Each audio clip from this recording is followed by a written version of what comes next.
Shafiqa Khan was selected to play for the Afghanistan cricket team before the Taliban took control of the country. She relocated to Australia and is now a part of an incredible group of women who continue to fight and play for the sport they love. Now, Shafiqa is here today to share her incredible story. So, thank you so much for joining me today. Thanks for having me, Abby. I'm glad to meet with you. Thank you so much. Yeah, thanks, you too. So, I did kind of just want to start by getting to know your story when you were a kid a little bit. So, I guess just growing up as a girl in Afghanistan, like, what was your life like? Like, what did you get to do? Yeah, so being a girl in Afghanistan, it was really difficult for me. Like, yeah, so I didn't have my right. Like, I couldn't educate or play cricket, which was my passion. And it was really difficult for me.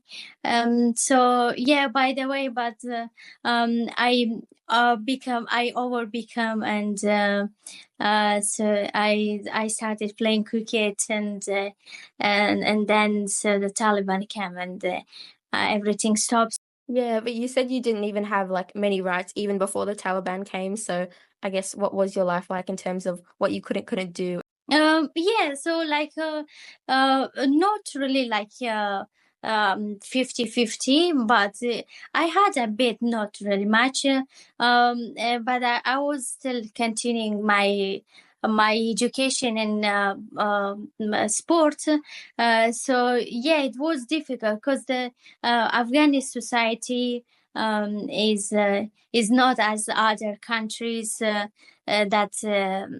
they have same rights, like women and men have same right. So that's why. So it was difficult, yeah. Yeah. So if I say like I was a strong and brave girl, that I achieved to my passion and my goal, and I continue to play cricket. Yeah, so I guess like you said, you had a passion for cricket and you were definitely like, I guess, very brave over there. But like with cricket, like what was it that you just loved about it so much that you kept playing it for so long? Before starting playing cricket, I was watching Afghanistan men's team, and that's why it caused that I love to play cricket, and I was looking. Oh, Shafiq, it will be hard. How you can play like as a team? So Afghani society and the people and everything is really difficult, as a girl to go out and play cricket. But education was fine, but playing sport, any sport, was a big shock for everybody. So that's why. So I found passion about playing cricket, and then I was starting cricket in school, and then I was looking someone to find how can I play cricket as a team, like for it's my dream, to play for the national team. Like also I was watching Australian women's team, like Ellis Puri, and I got passion more about cricket, and then I said, oh, maybe one day I will become a cricket player, and then I can represent my country around the world. I do also want to ask about the Taliban when they came, and then, like you said before, everything changed and you had to flee to Australia. So, I guess as a young woman, when you had to move to a whole different country and pack up everything, like, what was that time like? Um, uh, so it was a difficult thing, and you move to other country, and like like we didn't have hope to survive and go out to other countries, but fortunately, like the three ladies supported us, and Australia government supported us to come to here, But I think we are lucky, and we can play cricket here, and we can represent our country and represent other Afghan women, and inspire them. Yeah. Like, did you get to bring like many of your like family and friends over as well, or did they have to stay there? Yeah, my family, yes. I came with my family and my, but still my family members live in Afghanistan. Yes, but yeah, I came with my family. Okay. And how old were you then? You were still like quite young. You were still a teenager, I think. I was 16 years old when Wow. yes, Yeah. How yeah. hard was that, like having to like leave and like being so young? I'm only a few years younger than 16. Yeah, I was emotional. It was difficult for me. Yes, yeah. And Oh, living and everything, and came to the new country, and knowing about the new culture and people. So after 3 years I found myself, so where I live and what I do. So yeah, it was really difficult. when you were moving to Australia and there were so many people trying to help you to get to Australia from Afghanistan, so how did it feel knowing that people cared so much and they wanted you to be safe and be here? Oh yeah, I could say it's a like humanity responsibility. Like I felt like oh, we also have someone to care us and to think about us. I felt so proud of them who helped us to come to Australia. Did you ever really like feel that safe when you were in Afghanistan? Because you mentioned that you did feel kind of unsafe and you didn't have that many rights when you were there. So when you moved to Australia, like, did you kind of feel like more safe than you really ever had in your life? I didn't have felt safe because when a woman doesn't have a right, so how we feel safe, you know? Yeah. So that's yeah, but here I feel so safe, and I can work, I can play cricket, I can educate. I have my rights. I can raise my voice, and I can have my rights, which is very important. And I can encourage and inspire other Afghan women who live back home. Yeah, because I think I heard that when you were trying to leave to come to Australia, you had to get rid of all of the things that had so people that knew that you'd played cricket, so you had to kind of, like, burn all of your cricket gear and kind of get rid of it. So, like, how was it coming to Australia knowing that you didn't have to do that and that you could play the sport that you loved your whole life? Oh yeah, when the Taliban came to my country, and the other night, oh, I was shocked, and I felt I'm losing everything in oh, so like so if they find us, if the Taliban find us, so we never be alive, we never be survived. So and that's why, so the night when they came to our country, I was living in Herat, and also so I had my T-shirt, and I was crying. Yeah. Yeah. So oh, Shafiqa, you will never be a cricket player anymore, because the Taliban come, and you're gonna lose your right. So and I lost my hope and everything, and I said so. Um, I won't be a cricket player anymore, and just I was just shocked and. Quite. I couldn't feel. I couldn't say anything. Like it was really, really. What do you call it? Really horrible. Yeah, I can't imagine having to feel like that as a teenager as well, like, and going through all of that. Like, I can't just imagine anything like that. But yeah, so happy that you're like here and safe now. And I wanted to ask like more about that and the fact that you're here now. Like, what were those first couple of days and also just like first weeks and months here when you first came to Australia? The first week, it was amazing for us, and like it's a natural, like when you move to new country and you think, oh, you live in the new world and you live in heaven, you know.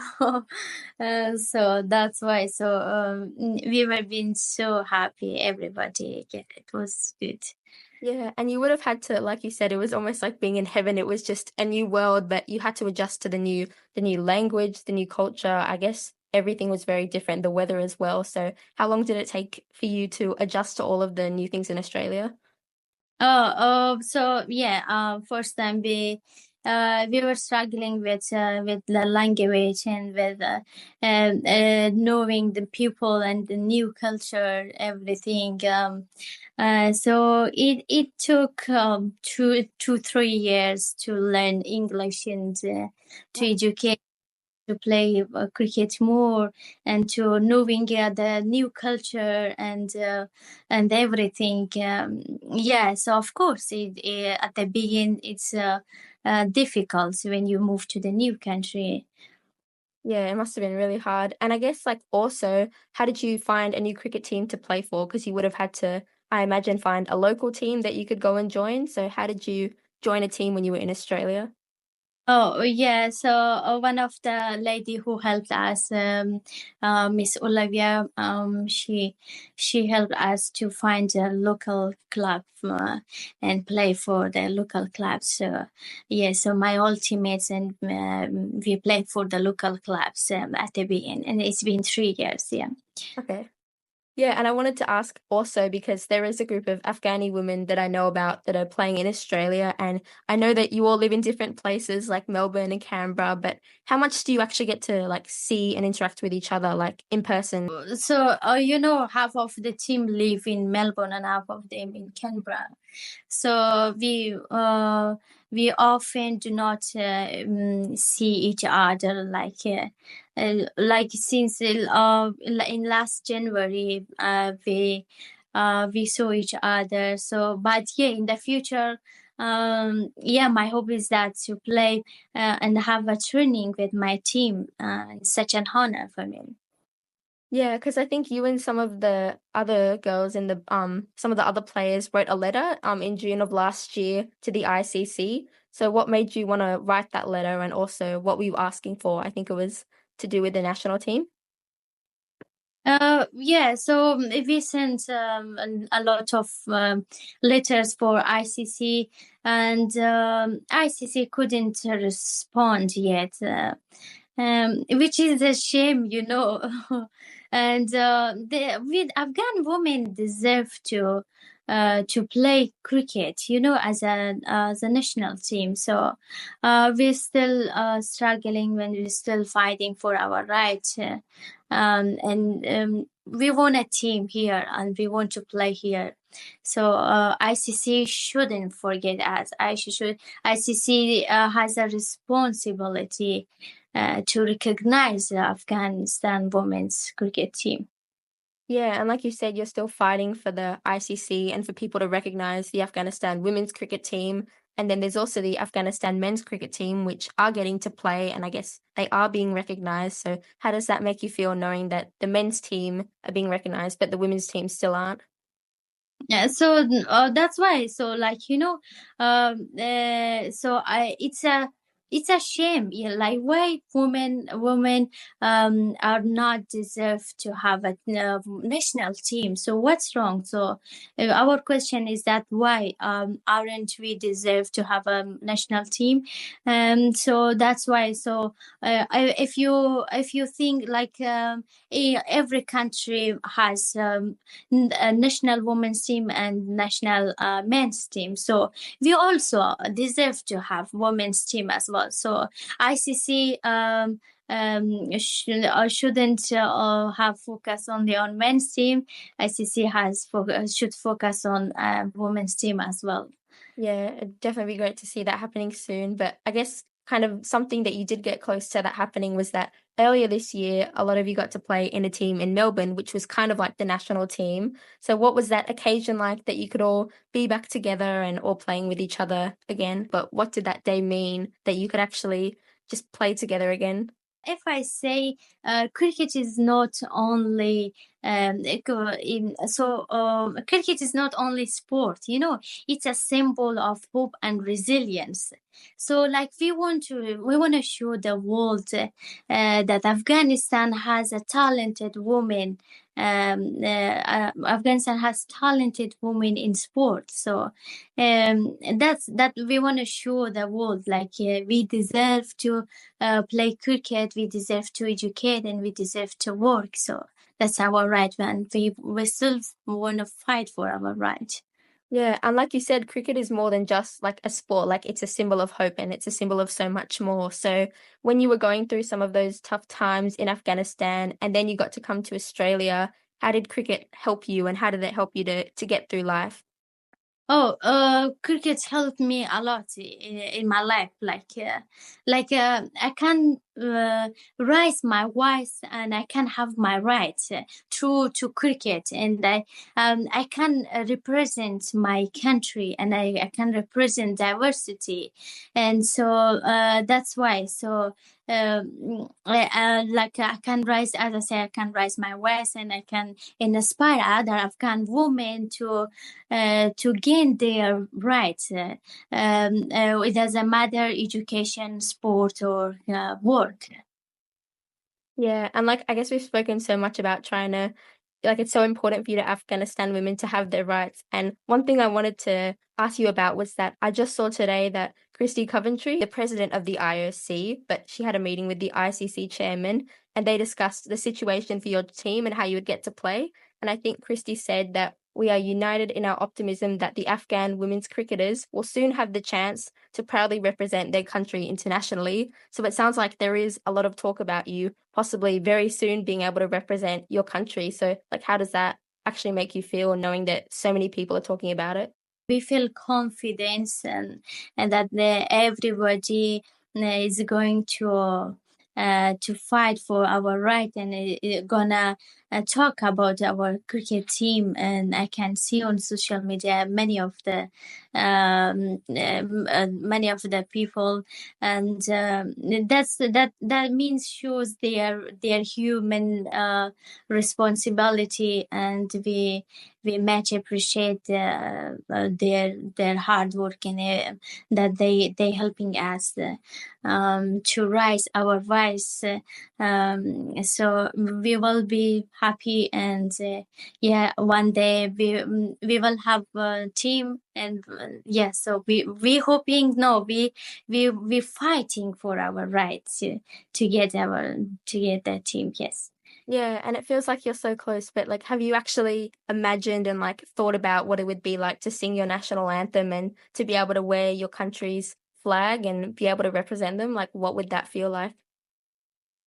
Feeling proud, like when you wave your country flag, and you represent your country, and you can be a role model for other Afghan women. So, such an honor for me. Yeah, I will so proud of us. Yeah. And there's just one more thing I wanted to ask you about before you go, which was you've had to move your whole life. You moved to Australia, a whole different country, just because you love sport so much. So, what does sport mean to you? A sport means to me never give up, and be yourself, and also um, rise your voice, who you are and where you come from. Yeah, well, And yes, cricket is so much, everything so much for me. Yeah, meanings. yeah, well, Yeah. thank you so much, Shafiqa. It was so nice to like get to learn about your journey. It's so amazing. But thank you so much for coming on my podcast today. No worries. Thank you. Thanks for having me.